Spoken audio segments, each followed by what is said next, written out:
Welcome to Health, Wellbeing and Lifestyle, where professionals in the field inform, educate and inspire the community to live the lifestyle they love. Our first guest today is holistic grief counsellor Gemma Kyriakou, and we're going to be talking about how to manage the grief and loss of a parent. Welcome to the program, Gemma. Thank you, Melissa. Thank you for having me. Everyone has a different approach to grief. How can we help people in this journey? The grief is a natural human response to the passing of a loved one. The death of a parent is probably one of the most significant losses that you will encounter. We lose our safety net when a parent dies, or both parents. And safety is a primal, basic human need. And when we lose that safety, it's often replaced with a fear, which is often anxiety, that comes out as anxiety. So everyone manages and copes differently with grief. Some people become withdrawn, some people very expressive, a lot of anger, and everything is validated. Everything that you feel, every emotion is important to express and feel in order to process. I would always suggest when a parent passes to reach out and speak to a trusted friend or your siblings, to keep the lines of communication open so there are no misunderstandings or grievances. You say that everyone approaches grief differently. Does that extend to different family members? And if so, what are the consequences? The consequences of a parent passing, especially when both parents have passed, is if there are, for example, minors and there are small children now left without their parents. This adds such another layer of emotional, extreme stress for the people that are left behind. When my mother passed away when I was 20, my sister was only 7, and her dad really wasn't in the picture at that time.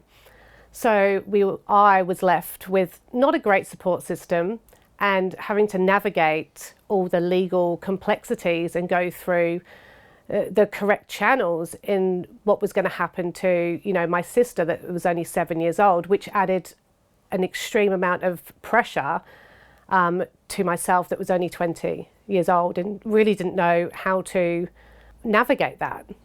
Can grief be shown in physical and emotional symptoms? Yes, absolutely they can. You hold a lot of tension when you're grieving. That's a natural response. So that might result in headaches and migraines, especially if you're predisposed.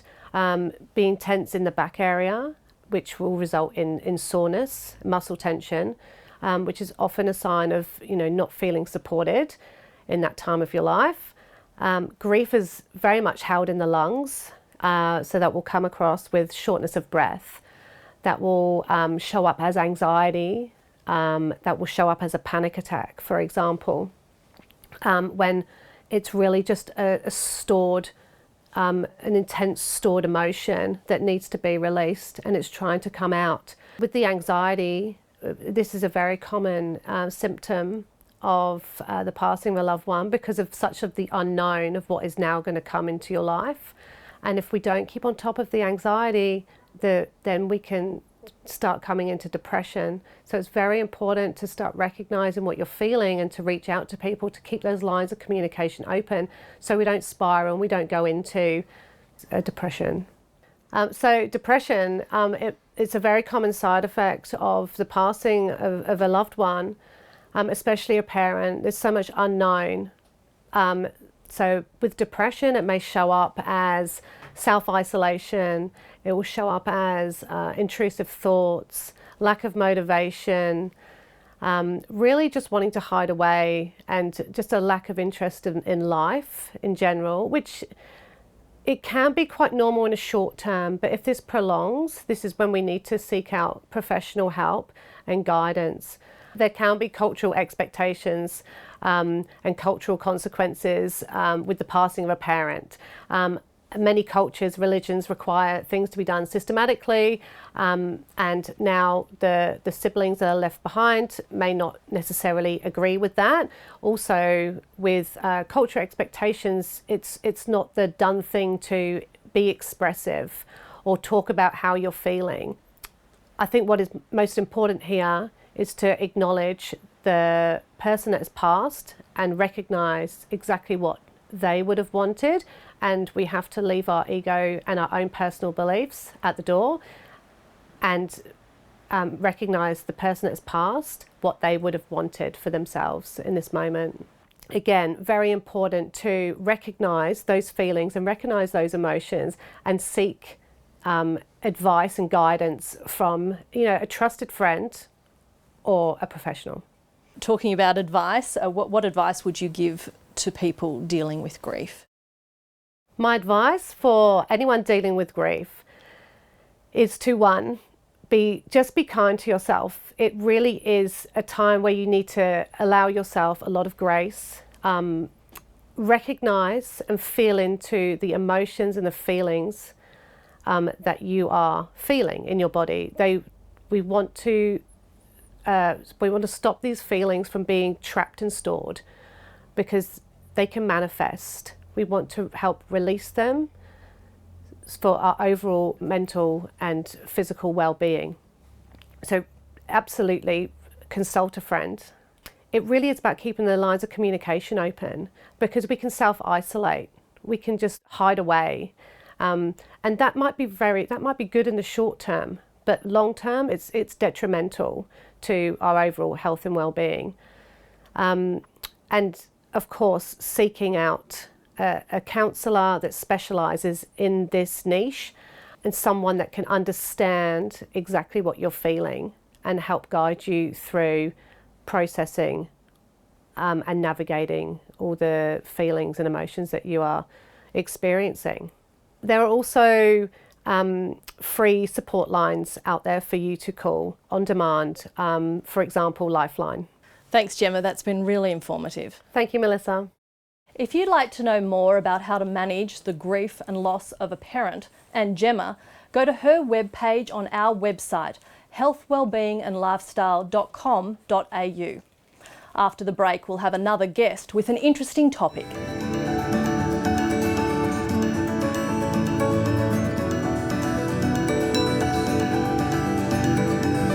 Stay tuned. After the break, NDIS business consultant and empowerment coach Jacqui will be talking about the 3 fundamentals for a healthy working environment for neurodiverse people.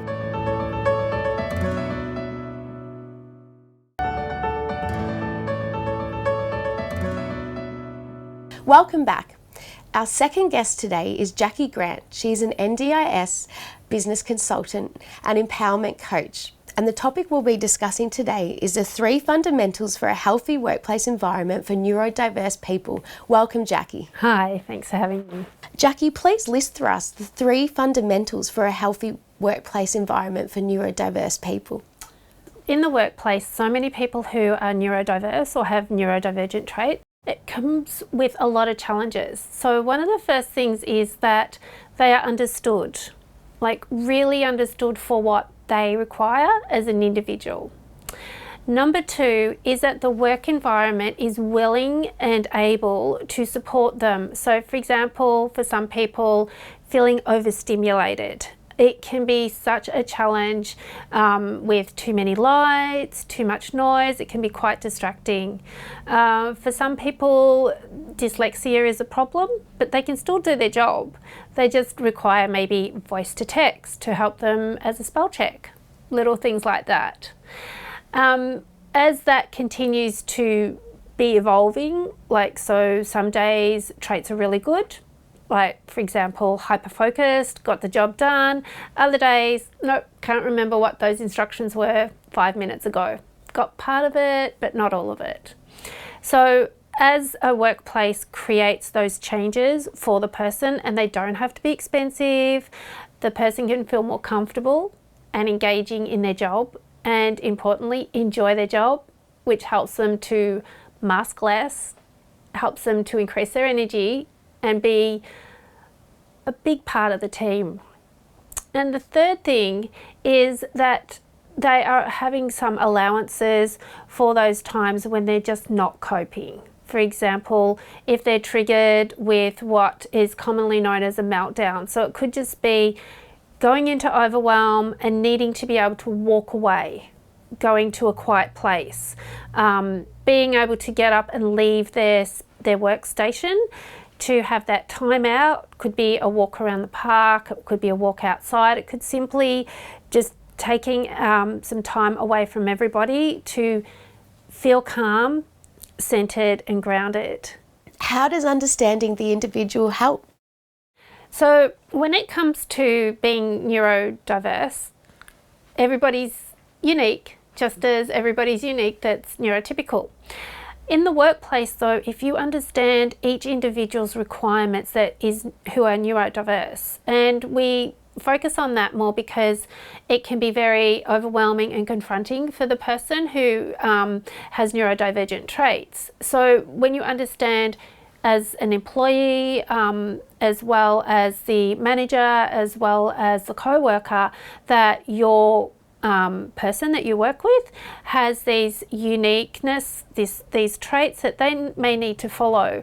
For example, for some people who have both ASD or on the autism spectrum and ADHD, some days they like to follow the rules and they understand exactly where everything is. But on other days, ADHD is a bit more at play, so that hyperactivity, that spontaneity, and it's like, no, there's too many steps to go from looking for a file, for example. By understanding that as a manager, you have a staff member that needs to make adaptations as to where to find that file or that information, can make their job so much easier, which in turn makes your job so much easier. So understanding each individual's requirements makes the workplace much better, not just for that individual, but for everyone else. And then as part of that, productivity can go up, more likely that everybody will show up to work because it is an all-inclusive environment, and especially for the person who is neurodivergent. One of the traits that I have as a person who has the diagnosis of ADHD as well as ASD or autism is my hyperfocus. Once I focus on a task, it's done. If you were neurodiverse in your workplace and hesitant to talk to your manager about your needs, what's some advice you could offer to initiate this conversation with your co-workers and your manager? Basically, there's a couple of steps with that advice. One is really get to know yourself as an individual. Like, think of your worst day that you may experience in your workplace first and write that down. Like, what is my worst day? If I get overwhelmed, if I get exhausted, am I likely to storm out of the workplace? Like, am I likely to sit in the corner and cry? Am I likely to just, complain to everybody and overshare? Like, what's the worst case that can happen? And then from there, you can say, what do I need to minimize that occurring in my job? So thinking about the job, thinking about the worst case scenario and bringing that together. And then as you bring that together, you can then say to your manager, so I'd start with the manager first and say, I'd just like to have a conversation with you about some of the things that I find challenging in the workplace that I would really like to minimize those challenges to make it so that I can come to work every day, enjoy it and do my best job. And having that positive approach of being the team player and wanting to make it work and knowing your worst case and explaining that the best way you can will make all the difference, because your manager is then potentially seeing it not so much as a challenge, but as something that, I want to work with that person. I want to help them to be part of the team and bring out their strengths, because when we bring out strengths in ourselves and each other, the workplace, for example, is such a better place. And really take your time then to have that conversation with the manager in a space that there's plenty of time. If you need to bring some evidence that helps back up your, with my dyslexia, I found that this works, so an app or something, and having the expectation of being heard, that you open communication around solving the challenge and having the solution. Now, if you're still having trouble articulating your specific needs, then having a coach that can actually help you articulate that can be a great place. And then for it to ripple out into your co-workers, you then say to your manager, look, can we let people know that, you know, when they're constantly calling me, it's actually quite triggering, or whatever it is, and then seeing how a team approach can happen. That's such important information. Thanks, Jacqui. If you'd like to know more about the 3 fundamentals for creating a safe working environment for neurodiverse people and Jacqui Grant, please go to her webpage on our website, healthwellbeingandlifestyle.com.au. And after the break, we have another interesting guest with another interesting topic. Stay tuned. After the break, trauma therapist and author Melissa Hiemann will be talking about how trauma shows up in our parenting.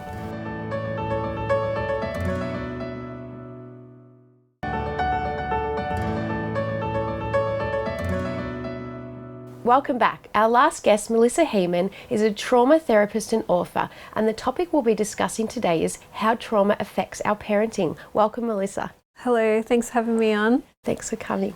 So, Melissa, how does trauma affect our parenting? Yes, so firstly, I'll explain what trauma is.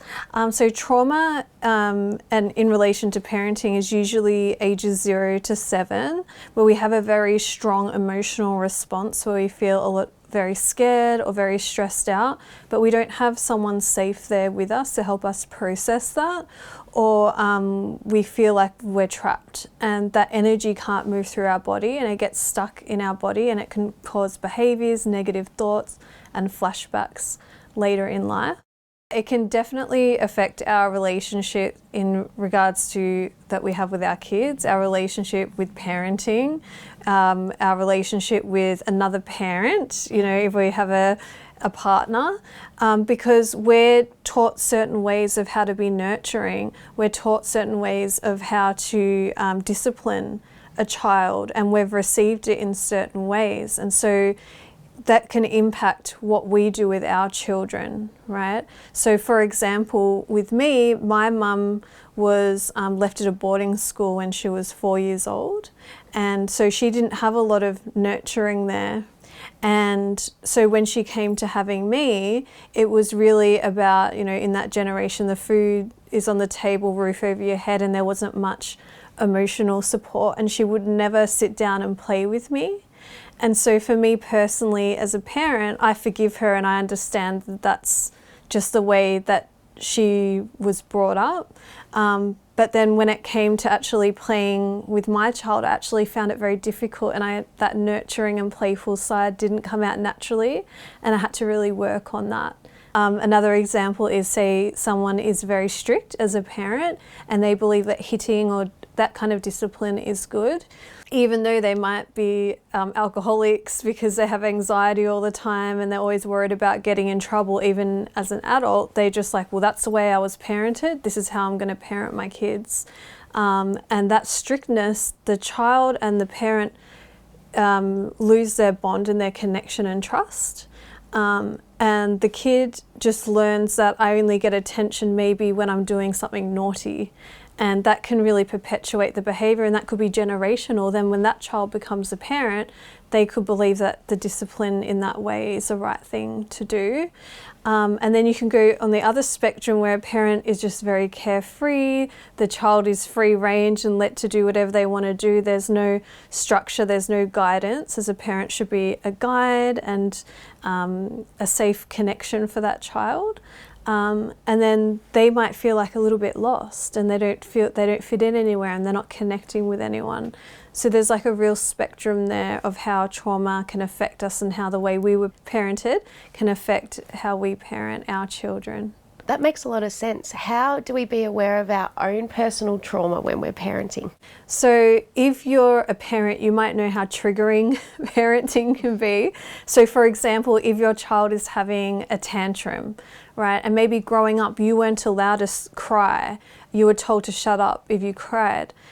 So when that trauma is trapped in your body, you couldn't process those emotions, and those stress hormones are trapped in your body. Now, when your child is having a tantrum and screaming, it's triggering that part of you that wasn't allowed to express itself, and you want to quickly shut down that child because it's so uncomfortable in your body because that trauma has been triggered by your child.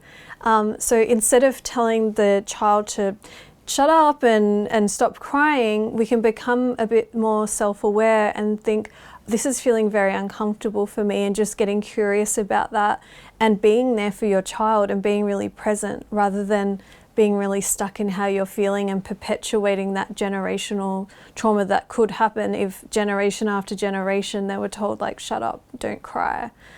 So parenting really starts before we become a parent. I know that it starts way back to the partner that you choose, and the partner that you choose is going to have such a significant impact on your nervous system, on your stress levels, on how peaceful you feel, and how conducive that is to having a really nurturing and safe space to bring a child into. So it really starts with, am I attracting the right partner or going for the right partners that are conducive to having a really trauma-aware, conscious parenting environment, a peaceful environment to bring a child into. And then as when you become pregnant, and then at about 3 or 4 months old in the womb, the nervous system of the baby and the child is already scanning the mother's nervous system and the environment to see what they're going to come out into. And trauma can already start there. So even for myself, when I was in the womb, I would have been scanning and seeing, what is my father like? What is the household like? What am I coming into? Oh, my mum feels very alone and unsupported, and I could take that trauma on while I'm growing in her belly. So that's when it can start.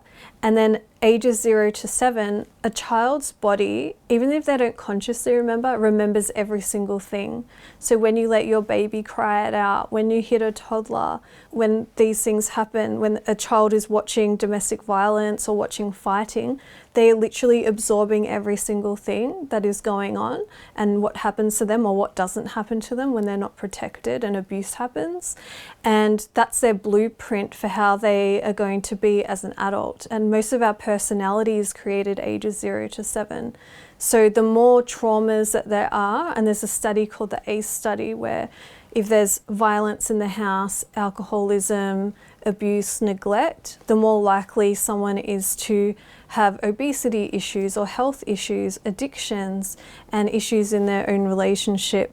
What advice would you have for parents out there to repair their own relationships with their children? Yeah, so when we explain all of this information, they become aware it can bring up a lot of guilt and shame of perhaps how we've caused our children trauma. But the great news is there's neuroplasticity, which means that we can heal our relationship with our children. We can say sorry to our children, even if we thought we were doing the best that we could, which we definitely were. And we can start to repair that bond that we have by creating positive events, creating positive memories, holding space for our children's emotions, holding space for our own emotions firstly so we can hold space for others. So we can start to break the generational cycles and the perpetuating traumas that are getting passed down in our DNA, in our environment, in our families. It's never too late. And the first step is, working with someone yourself and releasing that guilt, that shame, and healing your traumas, and you will naturally evolve and be able to heal that relationship with your child. Thanks, Melissa. That's such valuable information. If you'd like to know more about Melissa Hiemann and how trauma shows up in our parenting, go to her webpage on our website, healthwellbeingandlifestyle.com.au. And that's all for us for today. We'll say bye-bye until next time.